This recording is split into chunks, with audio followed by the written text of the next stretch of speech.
கர்த்தர் நமக்காக ஒரு காரியத்தை ஏற்படுத்தி வைத்திருப்பாரா இருந்தா அது நிச்சயமா நல்ல காரியமா தான் இருக்கும். எத்தனை பேர் ஆமீன் சொல்றீங்க? என மத்தேயு 7:11 சொல்லுது, பொல்லாதவர்களாகிய நீங்கள் உங்கள் பிள்ளைகளுக்கு நல்ல ஈவுகளை கொடுக்க அறிந்திருக்கும் போது பரமபிதா அவைகளை பார்க்கில் நன்மையானதை கொடுப்பது அதிக நிச்சயம் அல்லவா? எத்தனை பேர் ஆமீன் சொல்றீங்க? அதே போல யாக்கோபு 1:17 நாங்கள் அடிக்கடி தியானிக்கிற வசனம், நன்மையான எந்த ஈவும் பூரணமான எந்த வரமும் பரத்திலிருந்து உண்டாகி சோதிகளின் பிதாவினிடத்திலிருந்து இறங்கி வருகிறது. ஆகையினால நம்முடைய தேவன் அவர் நன்மை செய்கிறவராய் இருக்கிறார். ஆகையினால செழிப்பு, கர்த்தரை நம்புகிற பிள்ளைகளுக்கு கர்த்தர் கொடுக்கிற செழிப்பு. செழிப்பை யார் கொடுக்கிறார்?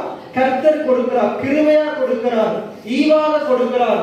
நம்முடைய சுய பலத்தினாலேயோ பராக்கிரமத்தினாலேயோ அவைகளை பெற்றுக்கொள்ள முடியாது. மகிழ்ச்சியை, சந்தோஷத்தை, சமாதானத்தை ஆண்டவர் ஏற்படுத்தின அந்த செழிப்பான வாழ்க்கையை நம்முடைய பலத்தினால சம்பாதிக்க முடியாது.